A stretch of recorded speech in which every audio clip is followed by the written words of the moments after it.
Alright guys, I'm back with my WWE TLC 2016 review, guys. And basically, this video is a fucking hell to upload. So, I've been trying to do this 3 times now.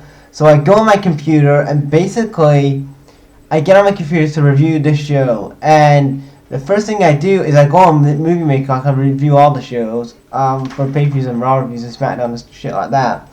And it says, apparently, I don't have the same device.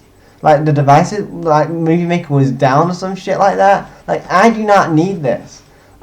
Especially when I upload loads of videos in a damn week, I do not need Movie Maker fucking me over.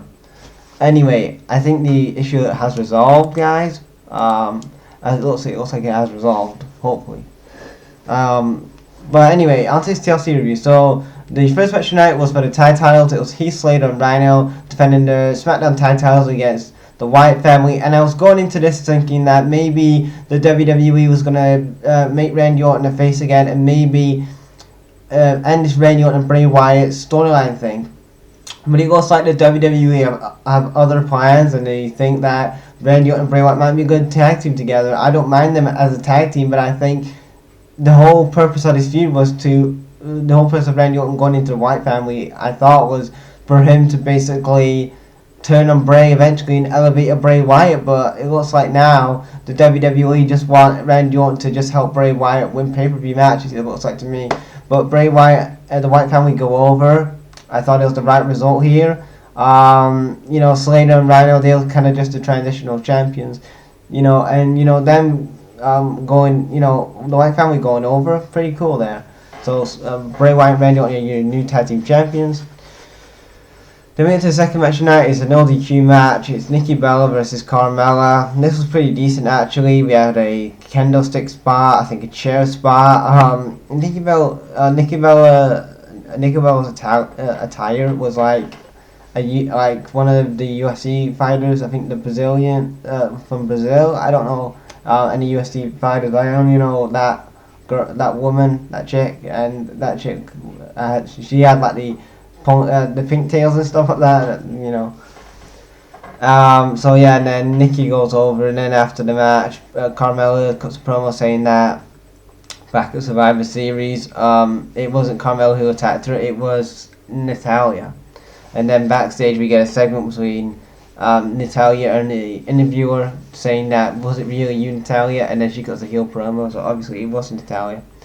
And a lot of people saying it was Eva Marie. I thought it could have been an Eva Marie, and I was thinking maybe Eva Marie, because I heard rumors that Eva Marie is going to get a big push in the WWE. So apparently it looks like she's not coming back. It looks like Natalya and Nikki Bella are now feuding, which is this is the best feud that you can go off here. Right? I wanted Carmella to go over, and I don't see the point why Nikki Bella had to go over. To be honest with you, I think you've been building up Carmella the last few weeks as this dominant, fucking badass heel on SmackDown with the women and stuff, and you just don't have her have a big win over Nikki Bella at a TLC. Don't know why. Then we got to the third match tonight, which was Miz versus Dolph Ziggler. Man, this was a really good match. You had a lot of good back and forth. Miz was fucking killing Dolph Ziggler. Like, he had the figure 4 inside the ladder, and then he was locking in that fucking figure 4, and that's fucking awesome right there.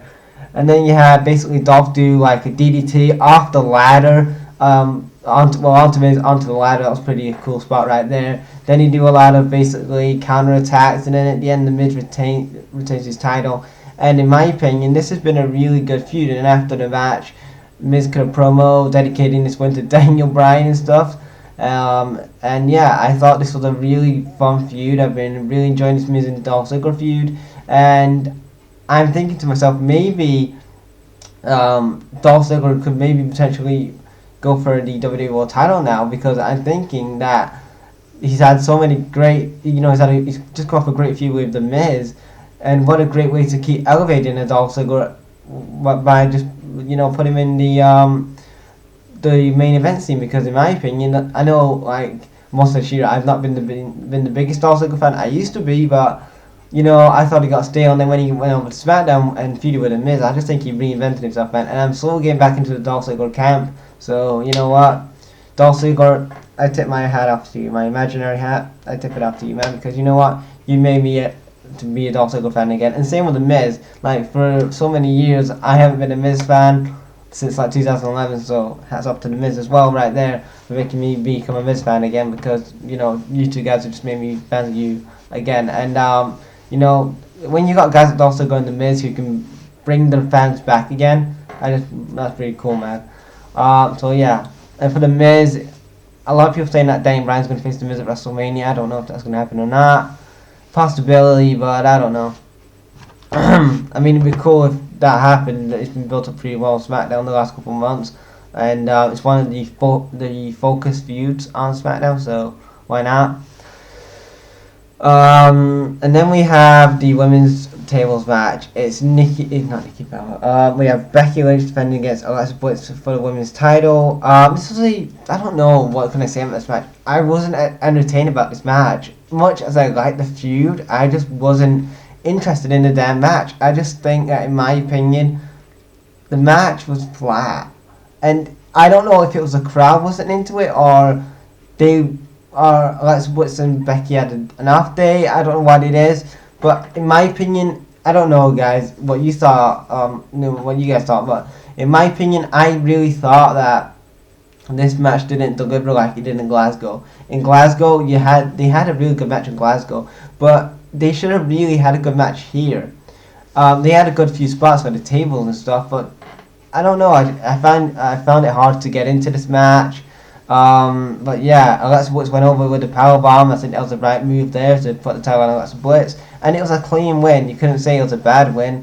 I think Becky was a real doing much for that title anyway. I mean, the last couple of months, like Alexa Bliss has just like totally reinvented herself and shit like that. She has like really owned her craft on the mic. I said this I think on the SmackDown review I did in the week. I said that since she's come on the main roster, Alexa Bliss has just fucking owned, Becky Lynch for those promos and stuff like that. But yeah, I'm glad that Alexa Bliss went over. After that we get Baron Corbin versus Kalisto in the chair match. Don't care about it. Baron Corbin went over. Right result, and yeah. Then we get to the main event, and it's AJ Styles defending his WWE World Title against Dean Ambrose. And in my opinion, I thought this was a really good 4-star to possibly 5-star match. You've got two great workers in an AJ Styles and a Dean Ambrose that when they work together, their chemistry just goes like that. It's so damn good. And you know what? I would love to see more Dean Ambrose AJ Styles matches, you know what I mean? But, it had a lot of good spots, like where AJ does a sidewalk slam onto the chair. Thought that was a good spot. AJ gets a trash can thrown over his head, and Ambrose is knocking on it. I thought that was pretty cool. Then you had Ambrose do a Macho Man elbow. Thank you, Dean Ambrose. I know you watch my channel. Oh yeah. That's thanks to the Macho Man. He'll be back soon. Don't worry, you'll see Macho Man in the videos. Oh yeah. Anyway, so yeah, Ambrose did a Macho Man elbow. Oh yeah. So yeah, he did a Macho Man elbow, and then you had Ambrose do a suplex on AJ on the chairs, and then AJ did a suplex through a table on Ambrose. Then Ellsworth comes out, and I'm thinking, man, is Ellsworth gonna make is Ellsworth gonna help Ambrose to the title? I was thinking, please do not do that.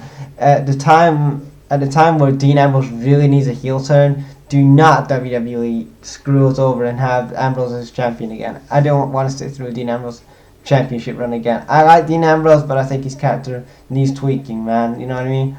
And then you had Ellsworth cost Ambrose the match, and then AJ retains, and that was the end of TLC. I thought it was a good finish. I don't know, in the back of my mind I was thinking maybe Ellsworth was gonna cost Ambrose the match, and then that would lead to a heel slip for Ambrose, and I was right. This is what is said in the season now for a Dean Ambrose heel turn, because tonight, I don't know if you guys heard it, but I think Dean Ambrose got quite a lot of boos. I know he's been getting booed the last couple of months, but he got quite a lot as well. I could hear that on TV. But yeah, I think on SmackDown or maybe this week or next week, Ambrose is going to turn heel, man. I don't see him staying as a face much longer after this, you know. Like, he's going to be, like, super pissed with Ellsworth and shit like that, so that's what I see.